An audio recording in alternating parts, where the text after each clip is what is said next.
Hi everyone. I'm just going to do a video today. It's more of an index of my drug addictions throughout the years. I'm just going to go through all the drugs that I was on, for how long, how much, and we're going to go through all that, and what a waste of my life, my time, and other people's time I wasted while I was on those substances. First of all, I want to go back to when I was a kid, when it all started, about 83, 84. As I've said before, I was at school there at Stanley Park High, right into my boxing. I used to do the amateur boxing at Rose Hill with my trainer, Don Taffarelli there. The Taffarellis used to run Rose Hill Club back then, when it was, opposite the KFC there in Rose Hill. But during that time, something changed in me. I was doing all right at the boxing. I had 15 fights, won 11, lost 3. One was a draw because it was a gym show. I think I've told you that before. But something changed in me, But at the time, before I was heavily on drugs, I wasn't sleeping. I had terrible insomnia as a young teenager, as a young child, from the ages of 11, 12, 13, and I had to see a doctor. I had to see the GP, and he put me on sleeping tablets. I can't remember what they were, and I remember taking the prescribed dose and it didn't work. But I remember telling a school friend about these sleepers that I was put on, Robert, and he asked me if he could have some, because I wasn't taking them, and I obliged him and gave him 10 tablets or something out of my mum's prescription, which I shouldn't have done, obviously. So what Robert did, rather than taking one at night, like I said, like I was meant to do, he took all 10 of them before boxing training and went to the gym at Epsom, Longmead Estate there, and collapsed during training. Obviously he was taken to hospital, and obviously I got in a lot of trouble over this, and shortly afterwards I was expelled, not for that but some other bit of trouble, because I was always getting into trouble, fighting, stealing, all sorts of stuff I was doing then, doing a few drugs at school, not a lot, so around the age of 14 I did experiment with a bit of, I had done Tipex thinners in the classroom before. You'd get a bottle of Tipex thinners, put it onto the cuff of your shirt and then sniff it off like that, that's all I'd done. And then after that, me and my mate Darren at school, we used to smoke a bit of puff, a bit of hash, and a bit of weed. And then while still at school, I started experimenting with amphetamines, just snorting the odd line here and there, But when I got expelled from school, things started to change, with me and the drugs. Like I say, when I was into the boxing, I lived for boxing. I mean, I used to read stories about boxing all the time, all the books, all the Ring magazine, boxing news, all that stuff. I was just heavily into it. Although Rose Hill was only training twice a week, I used to get up every morning and do road work, running around the block where I lived, all that sort of stuff. I even remember chewing raw steak, raw steak for the blood, all that stuff, because I read about Joe Frazier doing it, and putting my hands in brine, soaking my hands in brine, salt water to toughen my hands up, all that stuff.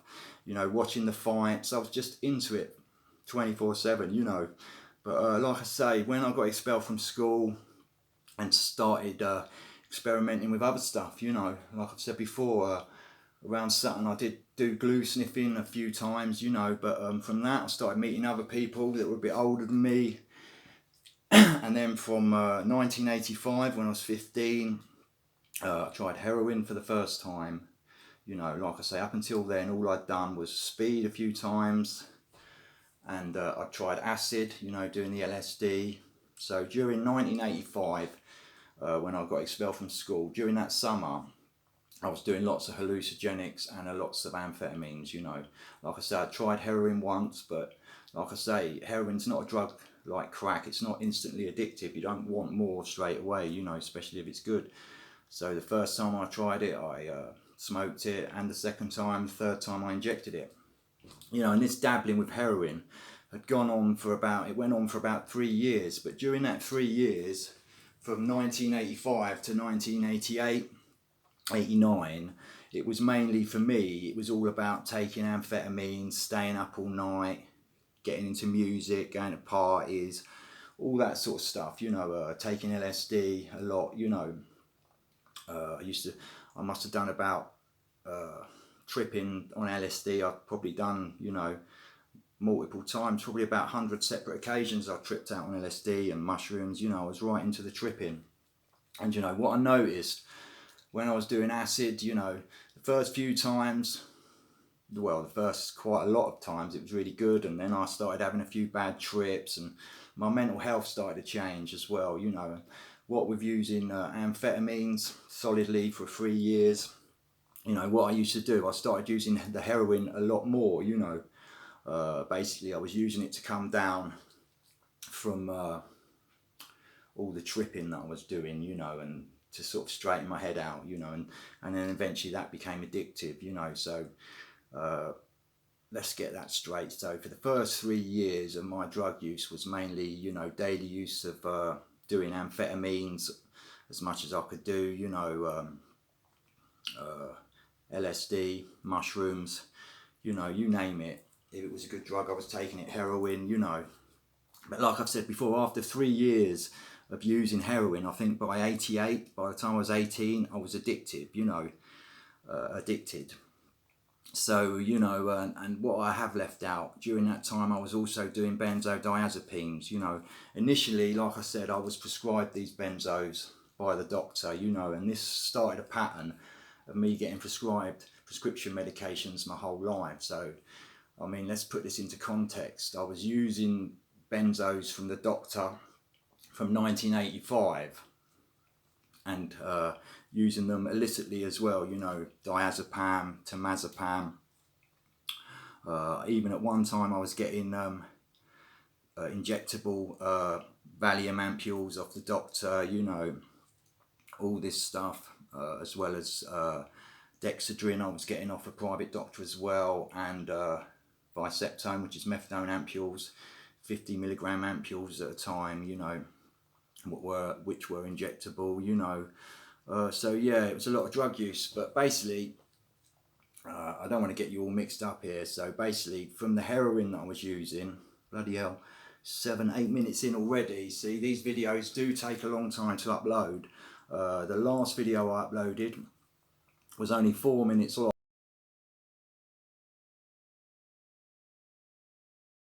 Connection, I'm not sure, but it'd be good to get over 600 and I can then get these videos uploaded straight away. Yeah, so I want to do some dates. So let's just say benzos like the diazepam, clonazepam, known as Rivotril, I was prescribed by the doctor these drugs from the age of 15, and let's just go through this. From 85 to 2000, yeah, for about 40 years I was on prescription benzodiazepines, most of that time, daily use for 40 years, so I think I've done really well to come off those things. Benzos, the Valium, Xanax, all that stuff, temazepam, any of the benzodiazepines. I haven't done those now for how long? We're in 2023. So I've been off all that stuff for 4 years, and I think about 4 years ago when I was coming off all that completely, I did go back to the GP a couple of times and ask for some, and I did get some. So 2 or 3 times at the start of that 4 years ago, I probably did have a few little lapses, but being one of the most horrible drugs to come off, benzos, I did manage to do it. And like I said, I've been off those for 3-4 years now. The heroin, as I said, I started on heroin in 1985. But to me, I thought I was just dabbling. I don't really think I had a bad habit till I was about 18. When I started doing heroin in 1985, it was really strong. And I used to throw up vomit from, after having an injection of this or smoking it. It was really strong and it'd make me sick. But what happened after 2-3 years, this process reversed. It was I'd stopped getting sick from taking it. What had happened was I was getting vomity and sickness, you know, obviously from not having it. So that process was inverted, so to speak, you know. So like I say, I was on the heroin. First took it in 1985 intravenously and smoked it. Last time I took it was 2020. Well, the last time I was addicted to it would have been about 2020. So you're talking 37 years, nearly 40 years of heroin addiction, and I've come off that. Just having a cup of tea, guys, you know.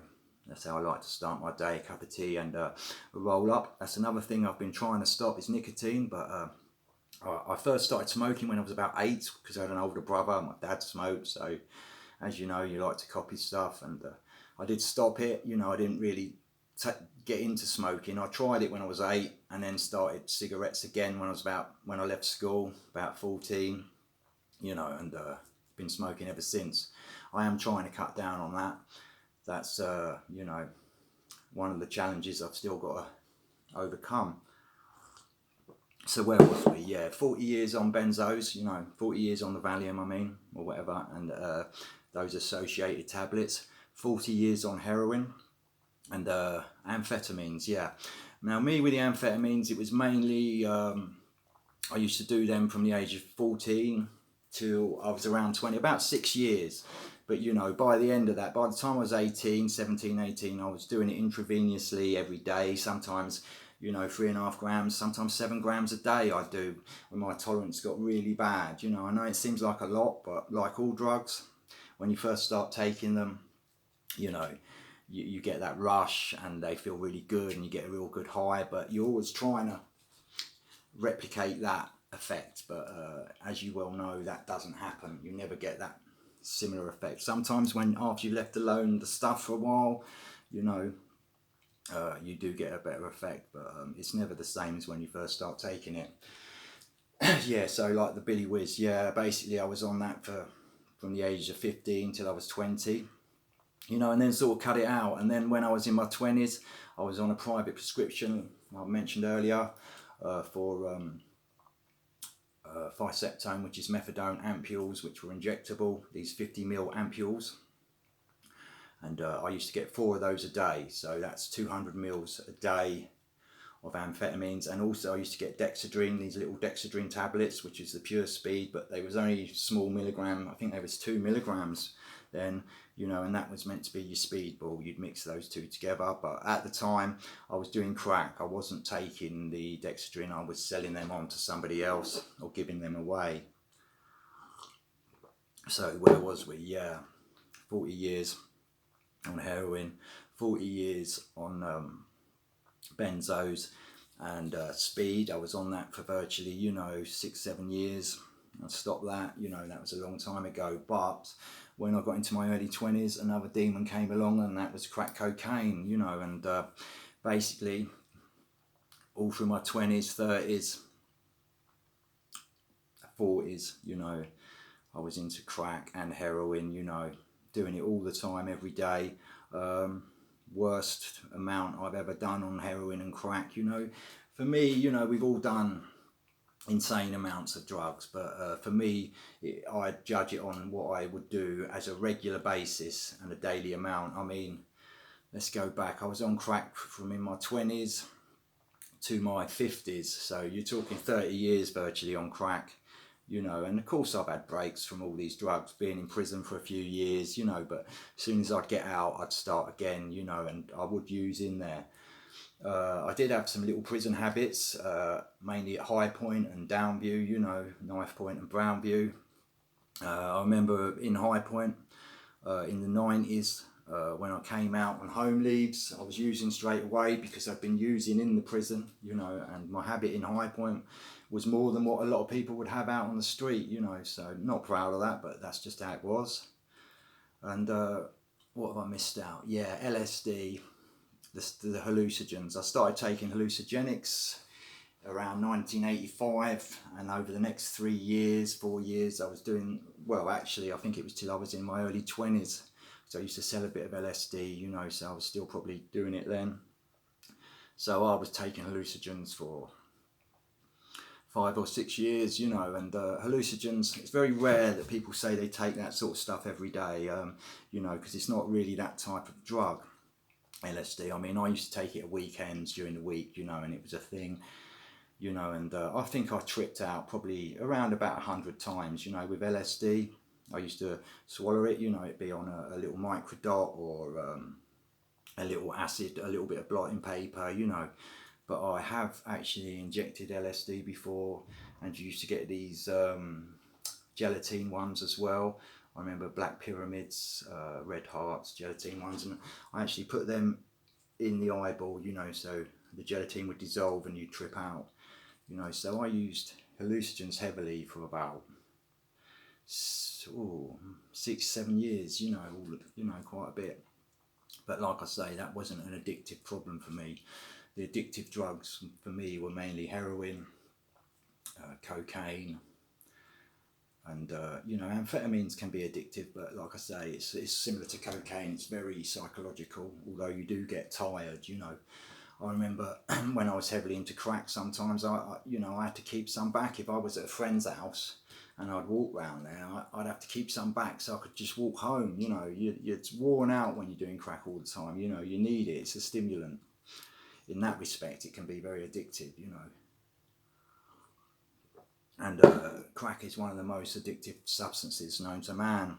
I think they done a lab test with lab rats, you know, and they gave the rats the choice. Could they have food or crack cocaine? And the rats almost always chose the crack cocaine over food, you know. And what happened to them? They end up like me with no teeth, you know, and their lives being ruined, you know. So yeah, so it's not a brilliant drug, crack. So yeah, so where was I? 40 years on heroin, 40 years on benzodiazepines, 10 years virtually on amphetamines, you know. So yeah, it's a lot of substances I've overcome. I've left one out, and that's methadone linctus, you know, because I am still on it, you know. I did come off methadone and everything completely, how long ago was it now? 4 years ago, because I had to come off everything to have an operation. A gallbladder had to be taken out, and the surgeons wouldn't do it if I was on these substances. So, you know, I had to come off. But sadly, I did have to go back on methadone because I did start using a bit, you know. And so basically, yeah, I've been back on methadone since 2019. But the dose I'm on is nothing compared to what I used to be on years ago, you know.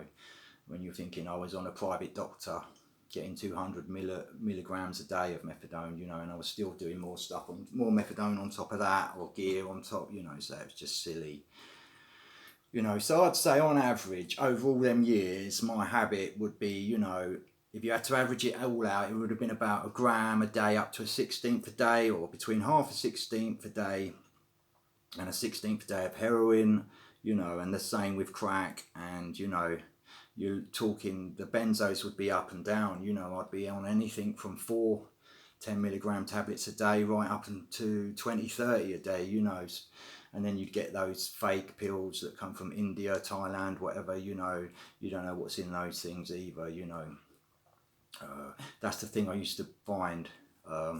When you're getting these backstreet drugs, you don't know what else is in them, you know. And if you're doing large amounts, you'll get an effect of something that you wouldn't when, you know, I was saying earlier with the amphetamines, you know, with street amphetamines, I could, you know, someone might snort a line, you know, and it'd be all good and that. But if you bump that up to, you know, an 3.5 grams, you're going to notice the effects of the cuts rather than just the amphetamines, you know, at that scale, you know. And that's one of the bad things, you know, because with illegal drugs, you don't know what's in them, you know.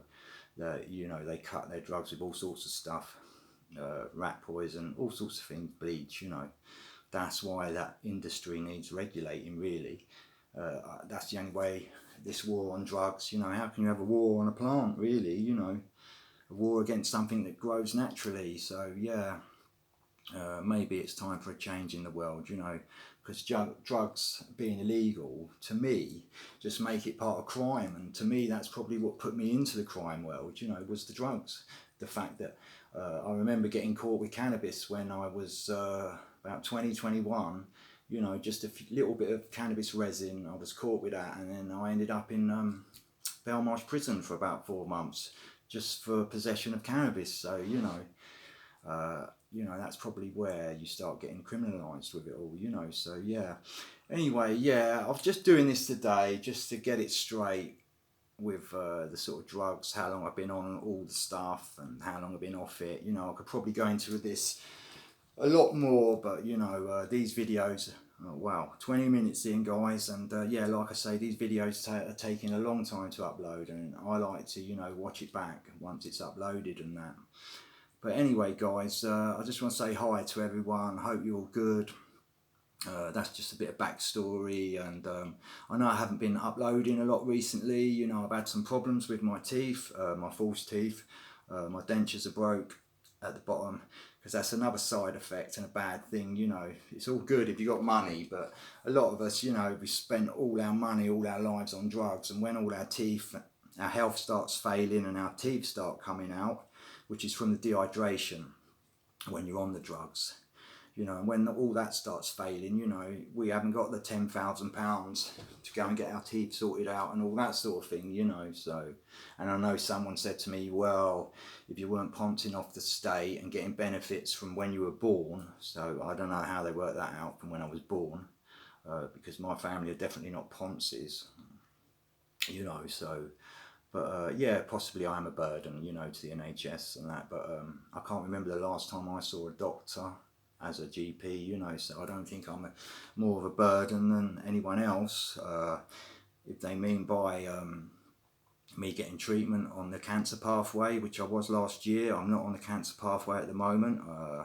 I am under gastroenterology because I've had GI bleeding, and that's why the doctors are saying that I shouldn't work. So I've had GI bleeding for the last year, probably longer than that, you know, and I get pretty dizzy and very tired all the time, you know, and anemic, you know. Obviously I don't look anemic because I've been trying more so to get out in the sun, but I hope that explains to you guys that think I'm just a ponce living off benefits. And you know, I just like to say it's not like I want it to be, you know. This is just what I've been advised to do, you know. So there you go, guys. Dave, I mean specifically Dave is the guy. I hope that answers your questions. What else? So that's it really, guys. Yeah, I'll be doing one soon, just giving you a bit of a backstory. I know it's all a bit random and a bit, you know, but I hope this video answers a few questions, and I really appreciate all of you guys, girls that are watching my videos, you know. And I'll be honest with you, I do this as a hobby. I do this to interact with other people. I always answer the questions, you know, and I have made friends on YouTube, which is good. But that's possibly why I do this, because I do live quite an isolated life, out of choice, you know. But that's just the way it is. I have been thinking about moving back to London recently to be nearer my family, so that's maybe something I'm going to be doing maybe next year, but we'll see how that goes, you know, because my parents are very old, so, or get pretty old, octogenarians, so, you know, I like to be closer to them. So yeah, that's it, guys. Hope you're enjoying the weather, and drink plenty of water, all you guys, girls, and stay safe, and enjoy the rest of your weekend, and I'll speak to you all soon. Thanks a lot from School of Crime. Cheers.